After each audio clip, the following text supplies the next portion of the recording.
So, Comic-Con, I know, was a long time ago. Not really a long time ago, but it was long enough now to where its relevance is going away. And I didn't watch any of the presentations or panels from it, mostly because I didn't really care. Uh, I like comics. I pre-ordered the new two copies of the new Rippaverse comics. I'm really excited for those. And I used to read a lot of comics like Marvel and DC when I was a kid, but I kind of outgrew them.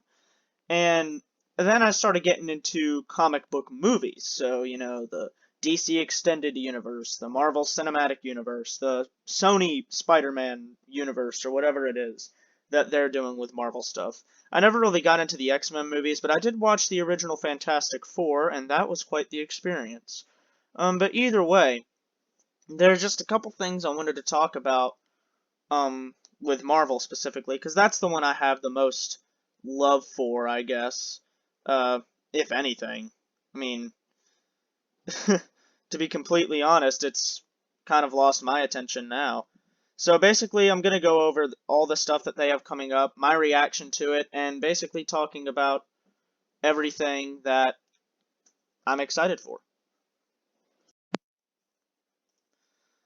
Okay, so starting out, we have the new series, I Am Groot, which at first I thought it was going to be like somewhat of a Guardians of the Galaxy focused series. I don't know why I thought that, but I just thought maybe it's like shows Groot's perspective from what they're doing. But no, it's just a bunch of like short films that are just him growing up, I guess. It's just, yeah, it's just Baby Groot just running along. And Rocket, I think, is going to be in it too. But nothing really special about this one. It's short films, so they're probably going to be about 10 minutes long. So nothing to run out and grab up a Disney Plus subscription for.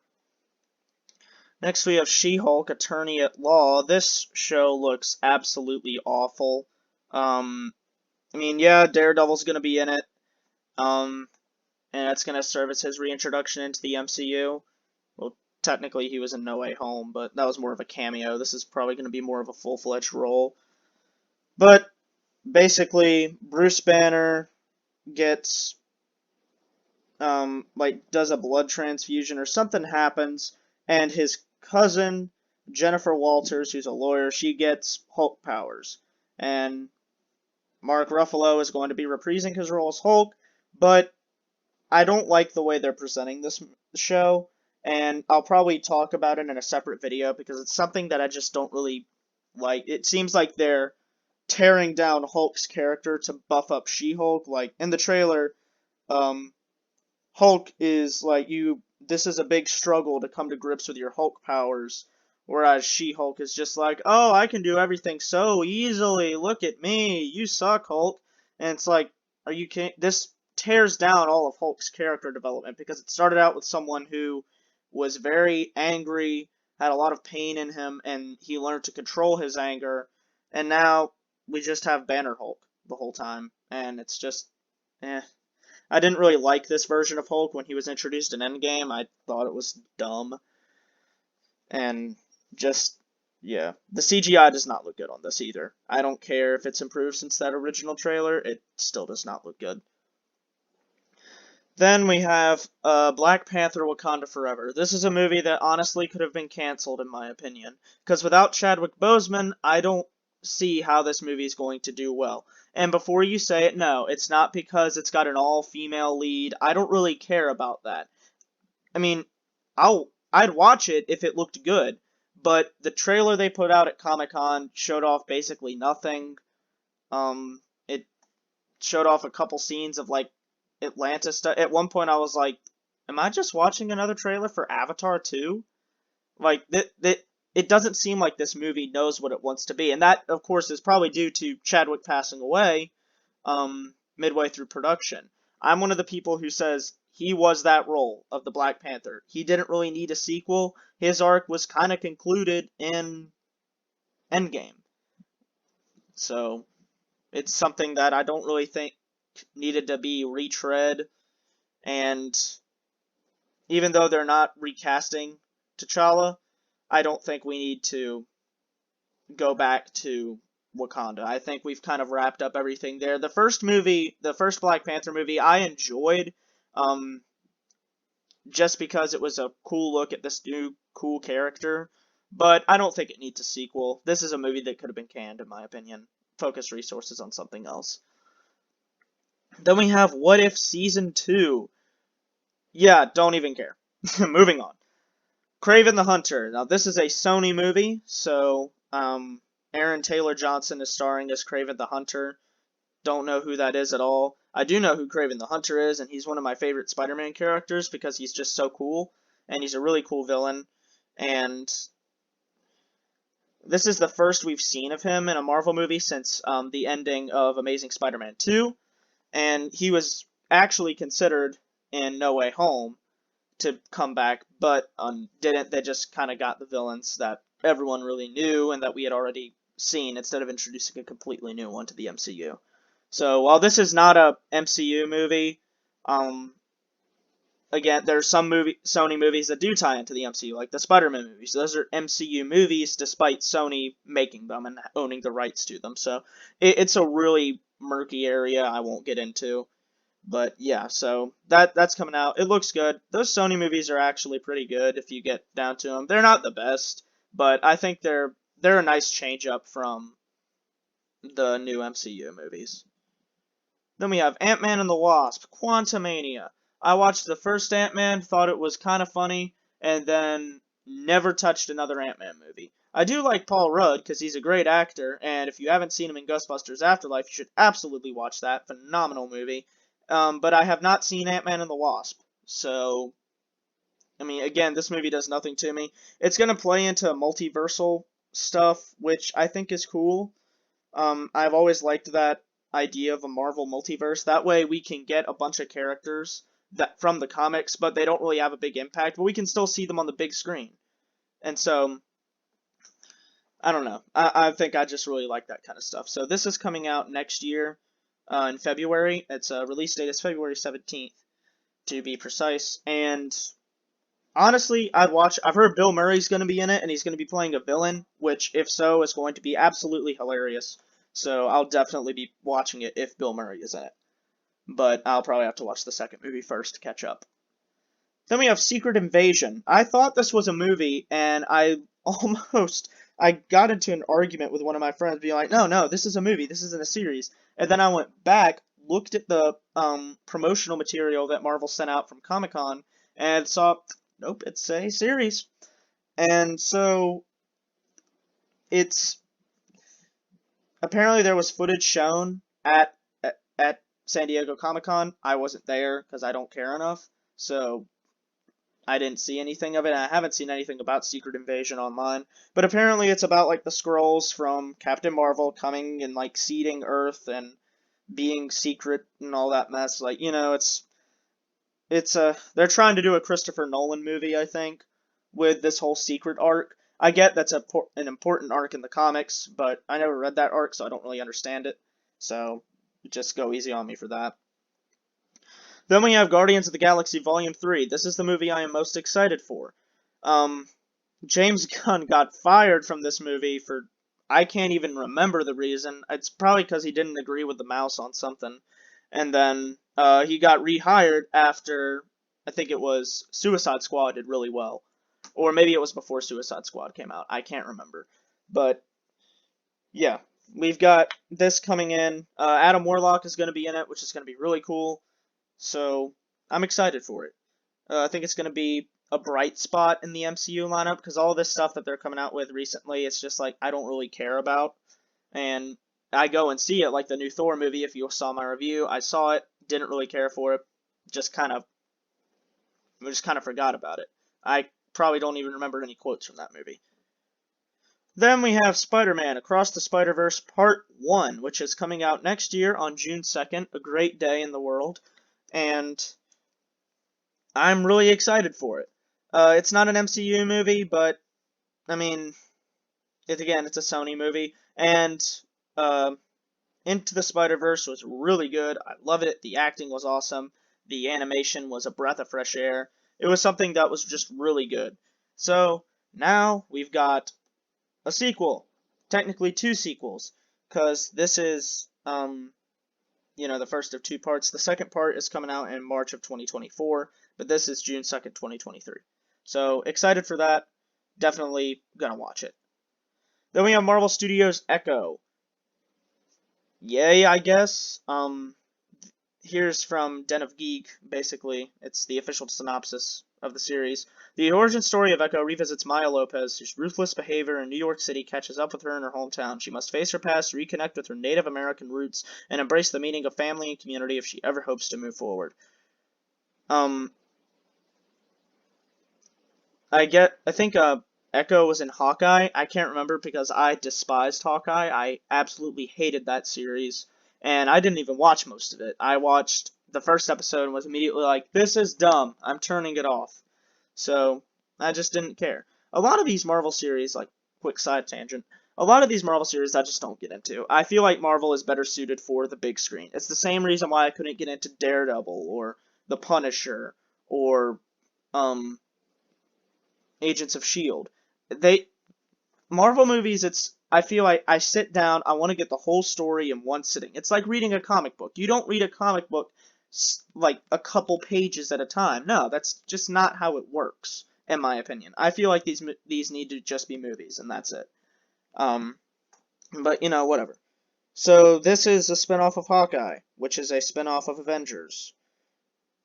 Vincent D'Onofrio and Charlie Cox are coming back as Kingpin and Daredevil, so we're seeing Daredevil a lot more now. And Kingpin is back, so yay. But other than that, this is going to be a pass for me. Then we have Loki Season 2. I loved the first episode of Loki, and then I got so busy I didn't watch the rest of the series, but from what I saw in the first episode, I really loved it. And Loki's just one of my favorite characters in general because he's just so charismatic. And I don't know, just characters like that, funny characters, I absolutely love. So definitely excited for Loki Season 2. I'll have to get back and finish up Season 1. So yeah, definitely a must watch. Then we have Madam Webb. Don't know who this is, but apparently Dakota Johnson is playing the title character, and if her pedigree is anything to go off of, it means this movie's gonna stink. So let's move on. The Marvels, automatic L, because I do not like Brie Larson. Not because she as a person, but just because the way she acts around other people. Like she has this superiority complex that I just can't get. I don't get it. She's like, I'm the most powerful superhero, and I'm like, my sister in Christ. I'm pretty sure Iron Man literally held the Infinity Gauntlet and didn't bat an eye. I mean, yeah, he was struggling with it, but good grief. So the Marvels is basically about Captain Marvel and Miss Marvel will team up. And the Miss Marvel series was apparently a massive L, was not good at all. So I do not have expectations for this movie. PSA, the release date mentioned here is not accurate. It's been delayed to July 28th of next year. Then we have XMen 97, which is a new animated series coming to Disney+, and Marvel says it's going to be an animated series that explores new stories in the iconic 90s timeline of the original series. This is classic X-Men, so I'm honestly down for it, but if they do anything to ruin any of these characters that Marvel and Disney love to do with beloved characters, they love to, make a couple tweaks in there that they think are helpful and help the character evolve, but it doesn't. So this better be good, because there's a lot riding on this year. This is going to be the first official X-Men MCU project, so if they screw this up, there's going to be a big meltdown. Then we have Ironheart. I legitimately could not care less about this, excuse me. I just couldn't. It seems pointless. Yippee! A teenager at MIT stole Iron Man's stuff and apparently made it better? No. I'm just gonna say no. So, Den of Geek describes it as the first of two series that will explore. I replaced that with Destroy, the legacy of Iron Man and Tony Stark, because we all know what they want to do. They want to destroy established characters. So, we've already seen it with Thor, we've already seen it with Hulk. Iron Man is next on the chopping block. Captain America just got out of there. And just passed the mantle on to someone else. Which, yeah. So, Next, we have Blade. Oh, I have so many mixed feelings about this. I haven't seen the original Blade movies, but I know from the clips I've seen online, they look awesome. And I just think the concept is awesome. A vampire hunter? I mean, woo, that looks amazing. Now, here's where my apprehension comes in. We didn't see Gore kill a single god in Thor Love and Thunder. And that was like his whole pedigree. He's this monster who needs to be feared because he's the god butcher. Well, I didn't really see him butcher any gods, so to be honest, this all just seems like smoke and mirrors to me. And that's what I'm worried about with this Blade movie, because Blade is it has to be rough.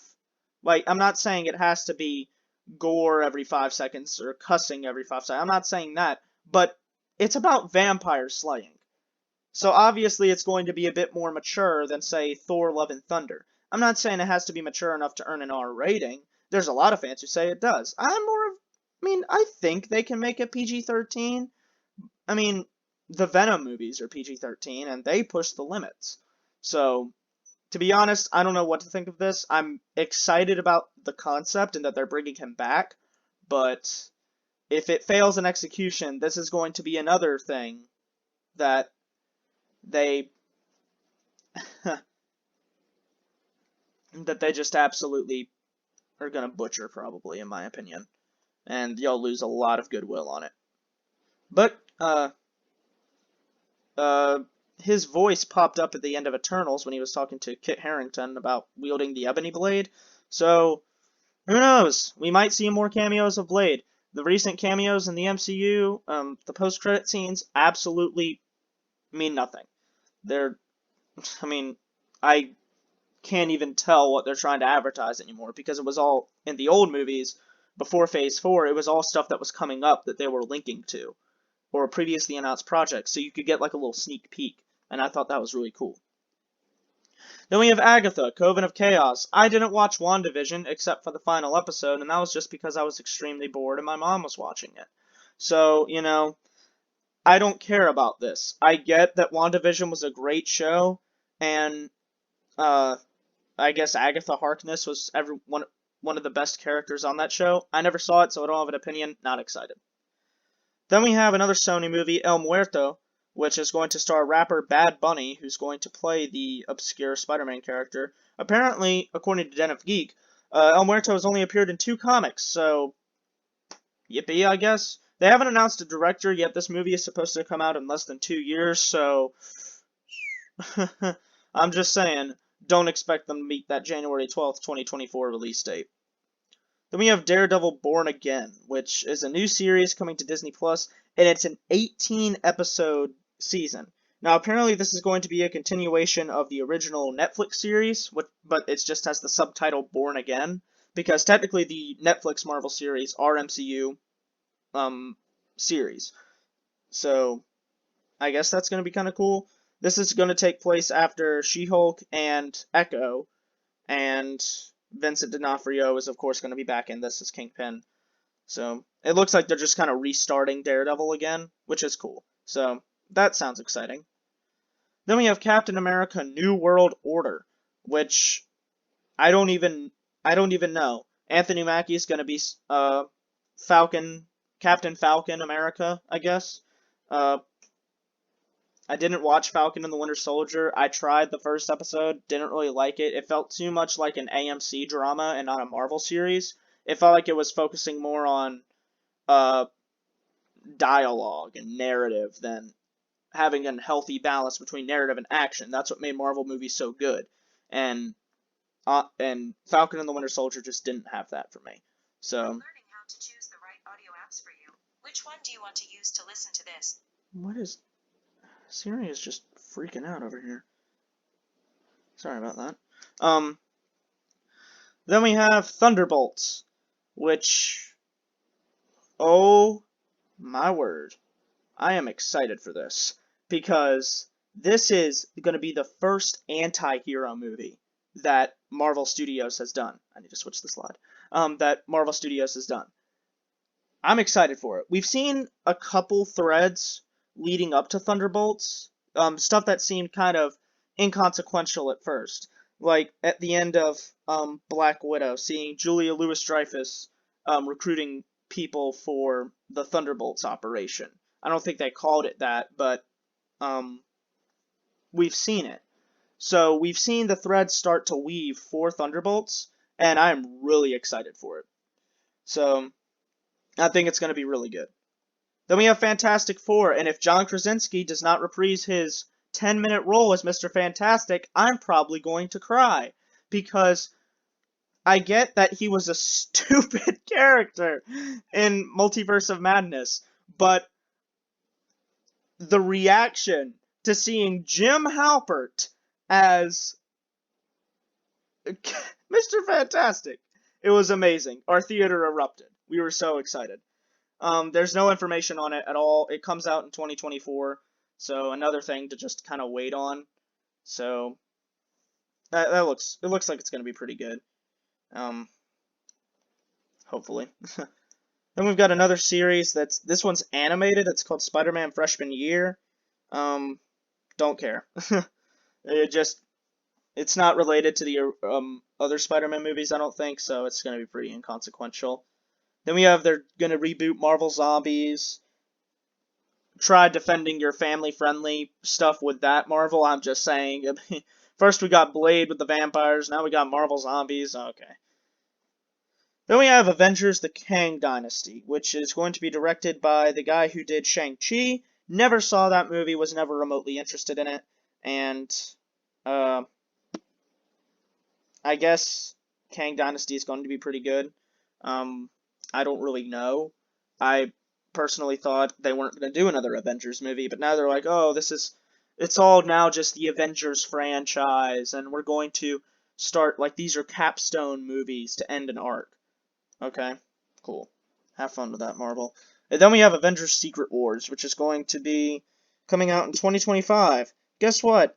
Kang Dynasty is also coming out in 2025. These movies, released within 5 months of each other, talk about cannibalizing the box office. As soon as Disney buys up all the slots for Kang Dynasty, and Kang Dynasty is out of theaters, guess what's coming in right after it? Secret Wars. They're going to buy up all the slots, and I guarantee you there will be no other movie that makes any money that year, because these two movies are going to take it all.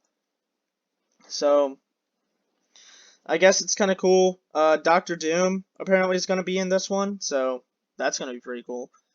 And yeah, that's about it. So, in conclusion, I'm just not excited for anything in the MCU at this point, besides maybe Thunderbolts and the new Avengers movies, but if anything, those are just going to be stuff that ties up existing plot threads. Blade and Thunderbolts are the things I'm most excited for, along with Guardians of the Galaxy 3. So, yeah, other than that, everything just looks kind of mid to me. So, but we'll see what happens. I have high hopes for this franchise. I don't want this franchise to curl over and die, but I think it's important that we sometimes just, maybe we can go a year without a Marvel movie. If anything, Marvel's gotten worse with content than Call of Duty has. I mean, people complain about a new Call of Duty game coming out every year. Well, where's the complaints about Marvel movies coming out, buying up all the box office slots, and then you can't see anything else? You can only see a Marvel movie. So, that's just my thoughts on the MCU so far. It's going to be a bit painful to see it now, because, most of the characters we love are either A, destroyed, or B, dead and gone. So, for me, I'm not excited for much besides Guardians, Blade, and Thunderbolts. So, I guess I'll go see them, and if they do well, I guess I'll enjoy them. But anyway, that's my thoughts on the MCU. Make sure to like, comment, subscribe, share, click the bell for notifications whenever I inevitably upload, because my upload schedule is non-existent. So, this was a long video. I know 2 videos in one day, that is insane, but that's just making up for me not having a video last week. So, yeah, we'll see you next time.